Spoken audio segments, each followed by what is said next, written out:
Aloha, I'm Kiana Cayabyab, and here are today's top Hawaii headlines from the editors at the Honolulu Star-Advertiser.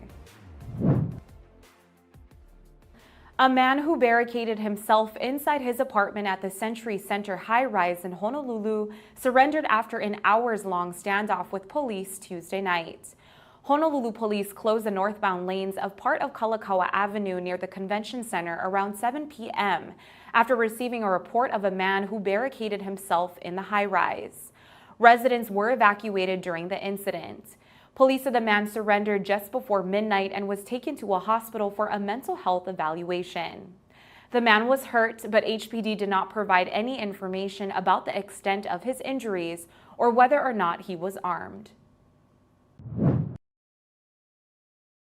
Hawaii's Department of Health today reported one new coronavirus-related death on the Big Island and 184 new statewide coronavirus infections. The latest figures bring the state's virus death toll to 889 and the total number of infections since the start of the pandemic to 83,706. Today's new infection cases include 99 on Oahu, 32 on Maui, 31 on Hawaii Island, 10 on Maui, 2 on Lanai, 1 on Molokai, and 9 Hawaii residents who were diagnosed outside the state. More than 71% of the state is now fully vaccinated, and 79.7% have received at least one dose. The number of active infections in Hawaii rose by 54 today to a total of 1,733 active infections are those reported in the last 14 days. Senator Mazie Hirono of Hawaii is among the many progressive Democrats in Washington who have started accepting a scaled-down version of President Joe Biden's ambitious social and environment bill. A few moderate Democrats, including Senators Joe Manchin of West Virginia and Kristen Sinema of Arizona, have held up the bill that they consider too expensive and liberal. Hirono told the Associated Press she doesn't like that moderates have been erasing some of the bill's provisions, but she and other progressives say that Democratic unity is needed. So the party should use the bill to open the doors to its priorities on climate change and social services, then try to expand on those gains in the future. Even though it has been watered down, the Biden plan is on track to deliver victories for progressives and the party. The current form of the bill is expected to cost about $1.75 trillion and bolster federal health care coverage, environmental programs, and many social priorities.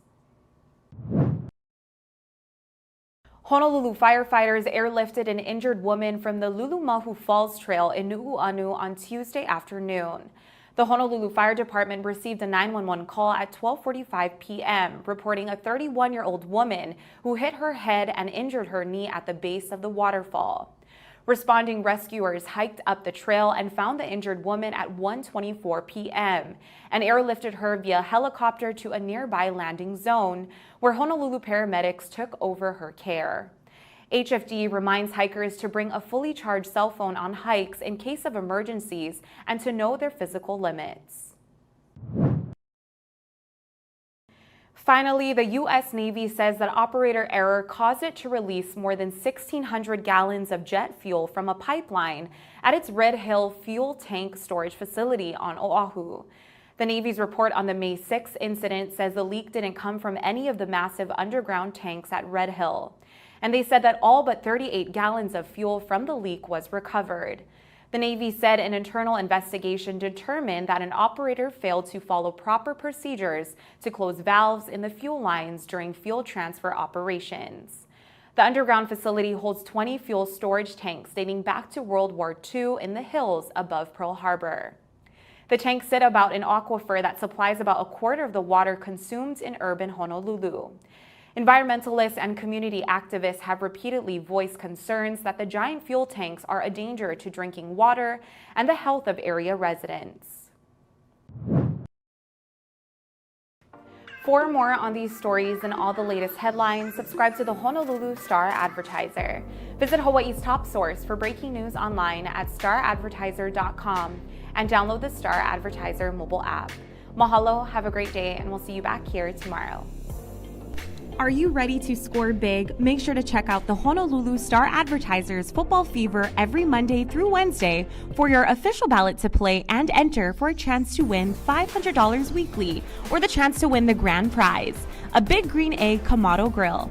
Match or beat the score and you qualify to win. Don't forget to drop off your entry at select Long's Drugs locations. Good luck! Special thanks to sponsors Long's Drugs, Hawaiian Telecom, and Mercedes-Benz of Honolulu.